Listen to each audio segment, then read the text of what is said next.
Hello friends, welcome to recipes what channel.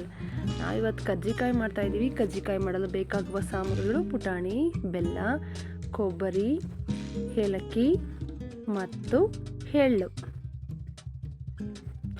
ಪುಟಾಣಿಯನ್ನು ಮೊದಲಿಗೆ mixie ಜಾರ್ನಲ್ಲಿ grind ಮಾಡ್ಕೊಳ್ಳಿ. ನಂತರ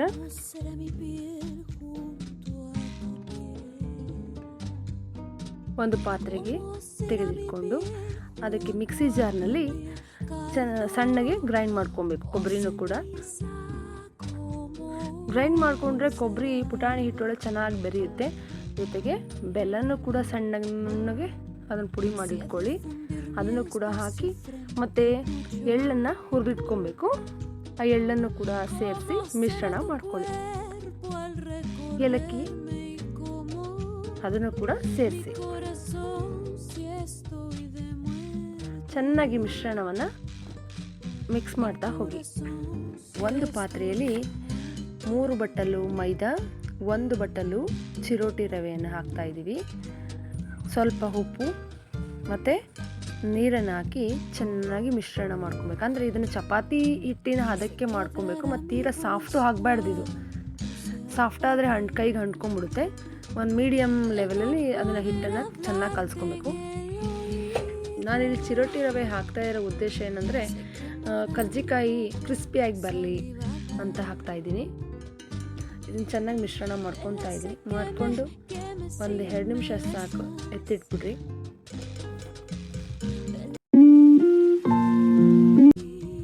ಇದಕ್ಕೆ 1 ಸ್ಪೂನ್ ಎಣ್ಣೆಯನ್ನು ಹಾಕಿ ಮಿಕ್ಸ್ ಮಾಡಿ ಎತ್ತಿಟ್ಟು ನಂತರ ಲಟ್ಟಿಸಿ.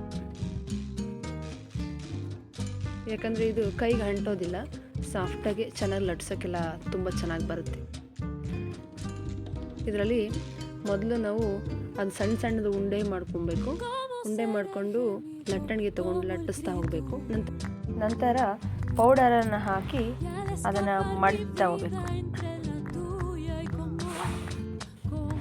ಅದೇ ರೀತಿ ನಾವು ಲಟ್ಟಿಸ್ಕೊತ ನಾವು ಮಿಶ್ರಣ ಮಾಡಿರುವ ಪೌಡರನ್ನು ಅದಕ್ಕೆ ತುಂಬಿ ಫೋಲ್ಡ್ ಮಾಡ್ತಾ ಹೋಗಬೇಕು. ಫೋಲ್ಡ್ ಮಾಡಿ ನಂತರ ಒಂದೊಂದೇ ಕರ್ಜಿಕಾಯಿನ ನಾವು ತೆಗೆದಿಟ್ಕೊಬೇಕು. ತೀರಾ ಅಂಟಬಾರ್ದು ಕರ್ಜಿಕಾಯಿ.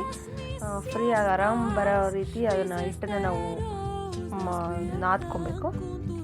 ಈ ರೀತಿ ಮಾಡಿ ಒಂದು ಕಡೆ ತೆಗೆದಿಟ್ಕೊಬೇಕು.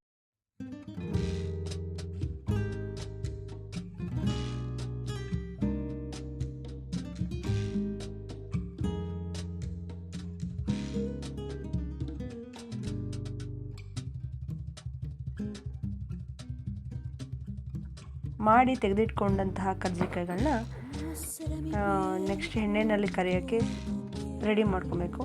ಇಲ್ಲಿ ಒಂದು ಪ್ಯಾನ್ನಲ್ಲಿ ನಾವು ಅರ್ಧ kg ಎಣ್ಣೆಯನ್ನು ಹಾಕಿವಿ.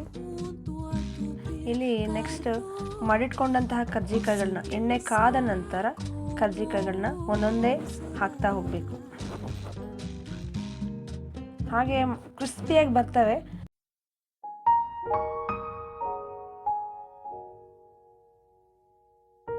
ಇಲ್ಲಿ ನಾವು ಒಂದೊಂದೇ ಕರ್ಜಿಕಾಯಿನ ಎಣ್ಣೆಗೆ ಹಾಕ್ತಾ ಇದ್ದೀವಿ. ಉರಿ ಕಡಿಮೆ ಮಾಡಿಟ್ಕೊಂಡು ಚೆನ್ನಾಗಿ ಬೇಯಿಸಿ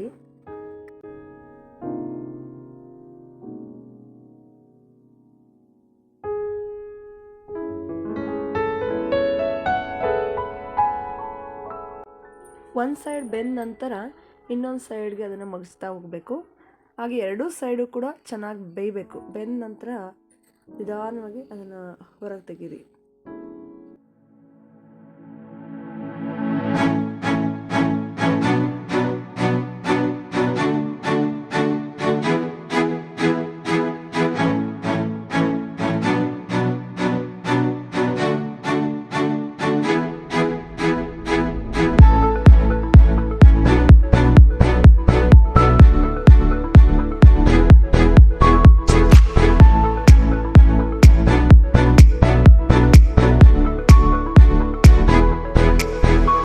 ನೀವಿಲ್ಲಿ ನೋಡ್ತಾ ಇರ್ಬೋದು ಬಣ್ಣ ಹೇಗೆ ಚೇಂಜ್ ಆಗಿದೆ ಅಂತ.